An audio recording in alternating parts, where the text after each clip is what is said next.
Welcome to Plot Point. This is Ivan Renacruz, your literary guide.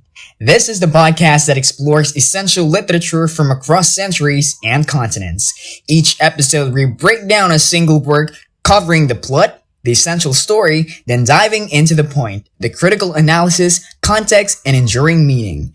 Ready to unlock the secret life of books? Let's begin.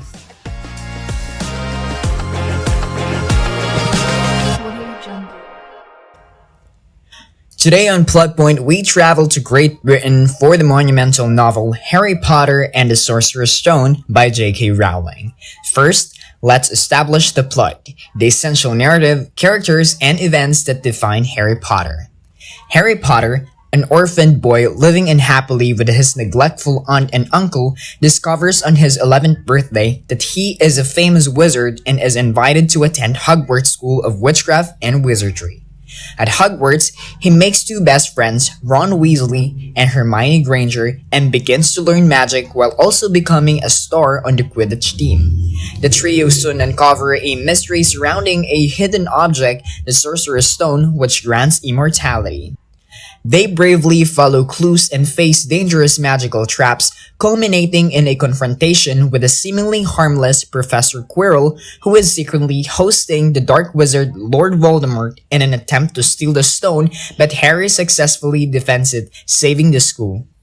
Now that we've mapped the story, we shift to the point, the critical analysis, themes, and enduring relevance of this masterwork. The narrative subtly critiques a rigid social and economic hierarchy built on blood status and wealth. The wealthy and pure-blood families like the Malfoys and the elitist Slytherin house actively reinforce a class structure where those with old money and pure lineage hold power and prestige.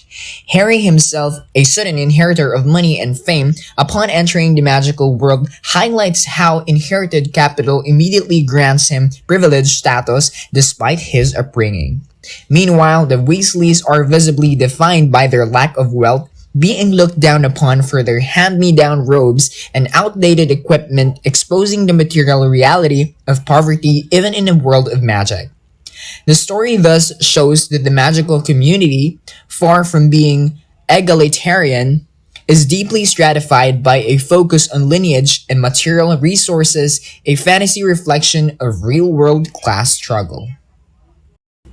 That brings us to the end of our discussion. We've navigated the plot and analyzed the point. Thank you for exploring this literature with me. Please subscribe to Plot Point and leave a review wherever you listen. Join me next time for a new book and a new journey. Until then, keep reading between the lines.